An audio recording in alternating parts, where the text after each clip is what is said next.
Hello, welcome back to Season 3, Episode 6 of Uncanny Oddities.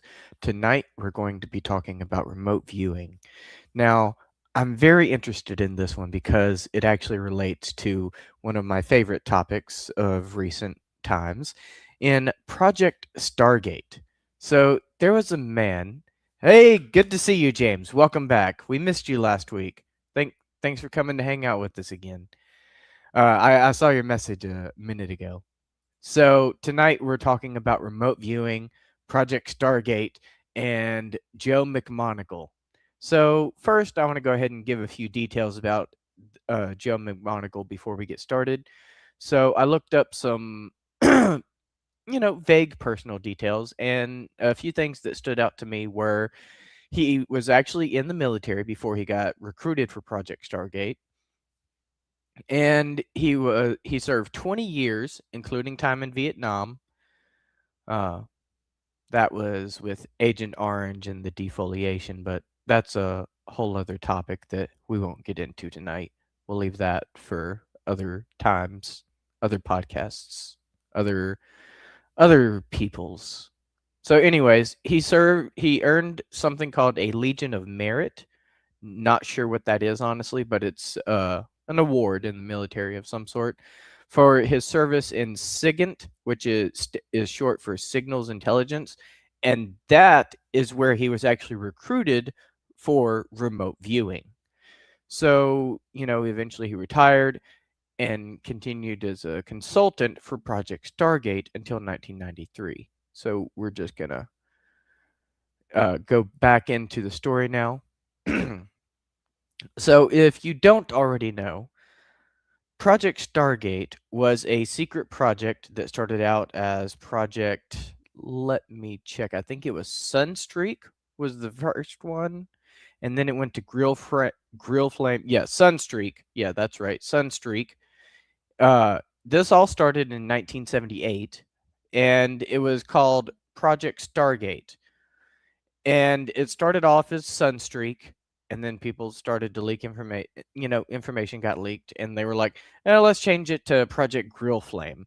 And then information got leaked, and then they changed it to Project Stargate, which supposedly they claim that they shut down.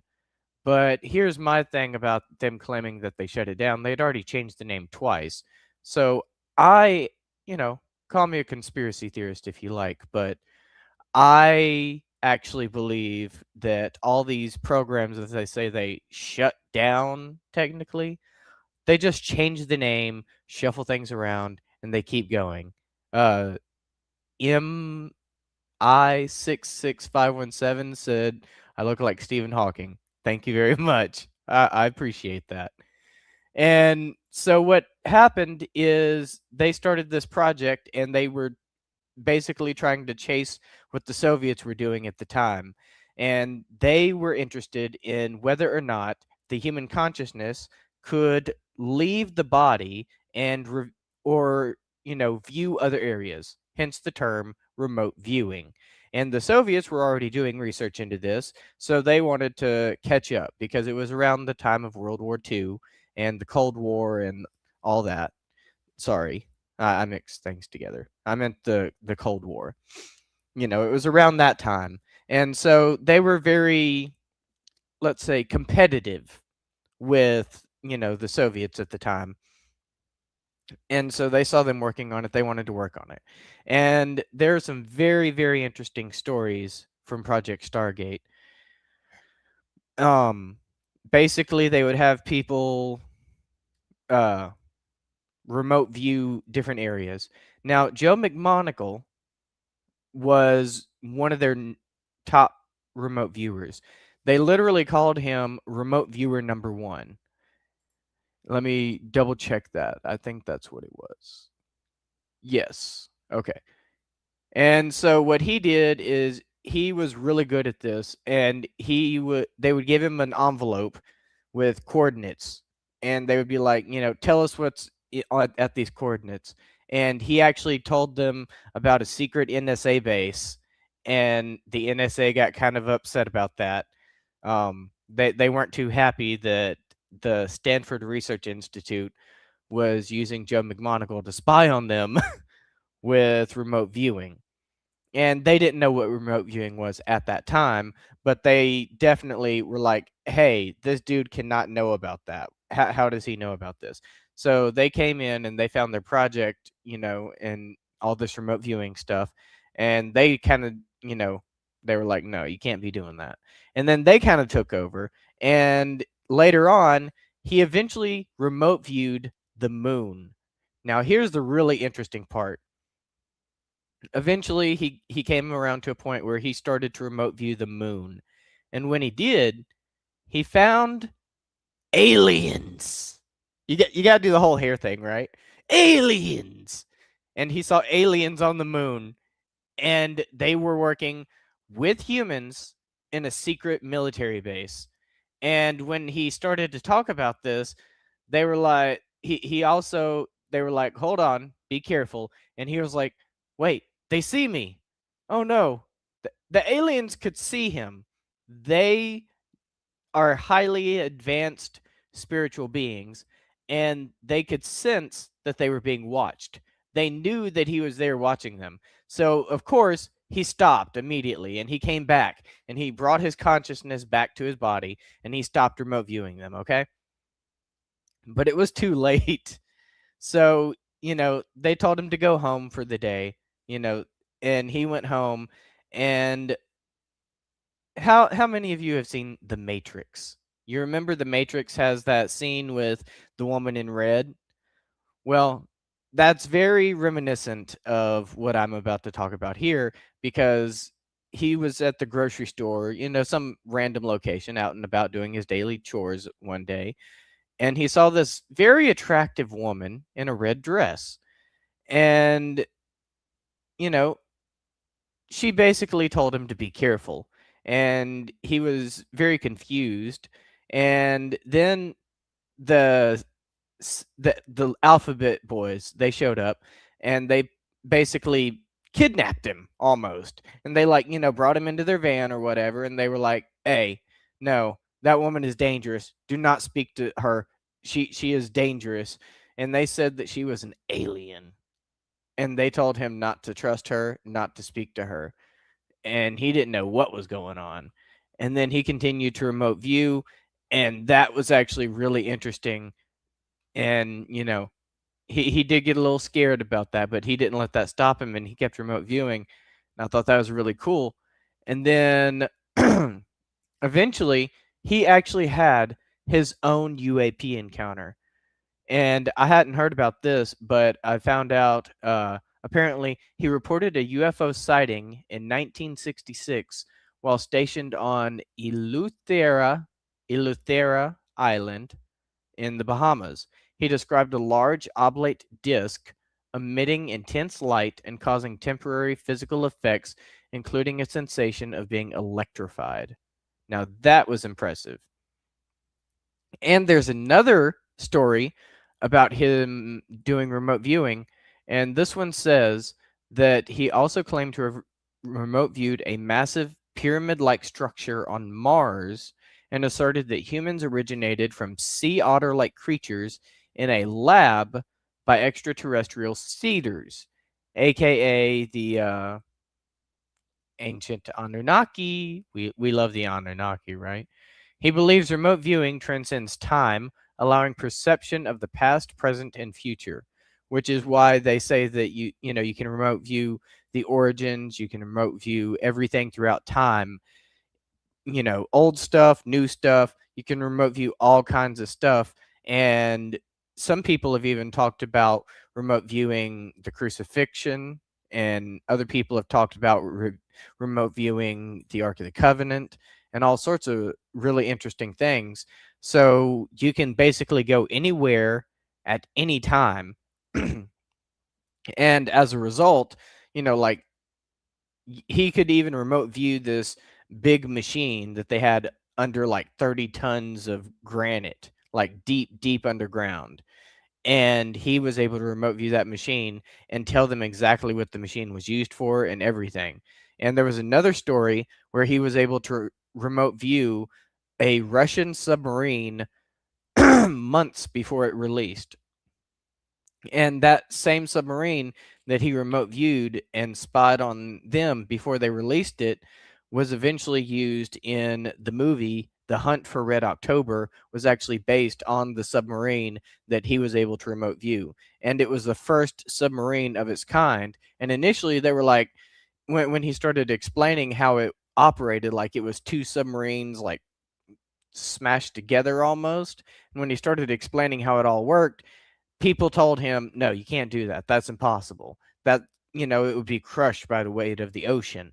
And then a few, whenever, however long it was, eventually it came out, and the Russians actually had that type of submarine like that. So he did know what he was talking about, whether they realized it at the time or not.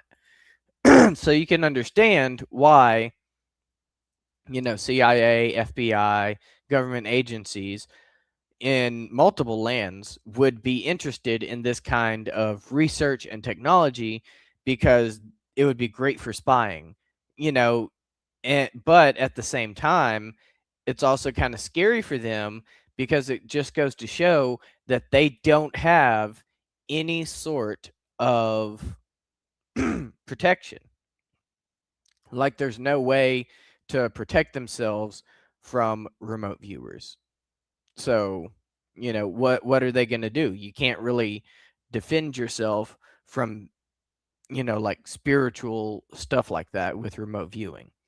So, they were very concerned about that, and that was one of the reasons why they spent so much money on this, millions and millions of dollars into the idea of remote viewing, because they were in direct competition with the Russians at the time, and they wanted to try to outperform them, outdo them, and get better technology and everything else. And some people don't believe in remote viewing, but I I think it's real, and I do believe that it's been scientifically proven. Like I don't it's complicated. I don't exactly understand how it all works. My understanding is very vague and superficial, but the way I understand it is they give you a set of coordinates or something similar to that, and you just have to try to close your eyes and like just imagine what that place would be like. Like it's complicated, but supposedly they claim that it has been scientifically verified. So do with that as you will.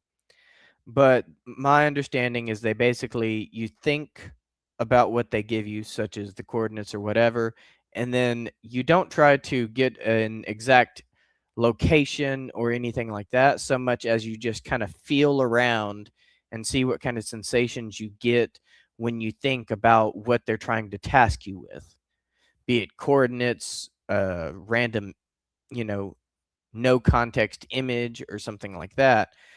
But like I said earlier, he was able to find an NSA base with this. He was able to visit the moon, Mars. Other people have talked about going to, highly restricted locations like Antarctica. And yeah, that, I had to bring that up. That's one of my favorites. And I've heard some people who do remote viewing have even said that Antarctica has very interesting technology. And I'll just put it vaguely like that. So that's pretty interesting, because I could go on for Antarctica about Antarctica for hours. Hey Cordell, good to see you. Yes, thanks for coming to hang out with us. We are talking about remote viewing tonight, and it's pretty interesting. And some people, I was just saying that some people have talked about remote viewing Antarctica, one of my favorite locations, of course. And they do talk about the way that they broke the atmosphere back during Operation Paperclip, but that's like a whole other topic. I'm trying to stay off the tangents tonight. So the one thing that interests me though is the similarities with astral projection. What exactly is the difference between remote viewing and astral projection? My and this is all very, esoteric and spiritual talk. So it's very complicated things that we're trying to discuss here sometimes. But my vague understanding is that astral projection, you actually leave your body. Like your soul leaves your body and travels somewhere else. But remote viewing, your consciousness travels somewhere else, but your soul remains in your body. And my understanding is that astral projection is much more dangerous, as you have the danger of your soul getting, trapped outside of your body, which kind of makes me think about ghosts as well. Maybe some of the ghosts out there are people that tried to astral project and got trapped outside of their body. I have some of these interesting thoughts like that sometimes. But that's about all I've got on astral projection and remote viewing for us tonight. So thank you all for coming to hang out. Had some interesting conversations tonight. Almost got lost on a tangent, but near the end there. But we saved it. So thank you all for coming to hang out, and I hope to see you next time. And as always, remember to stay uncanny.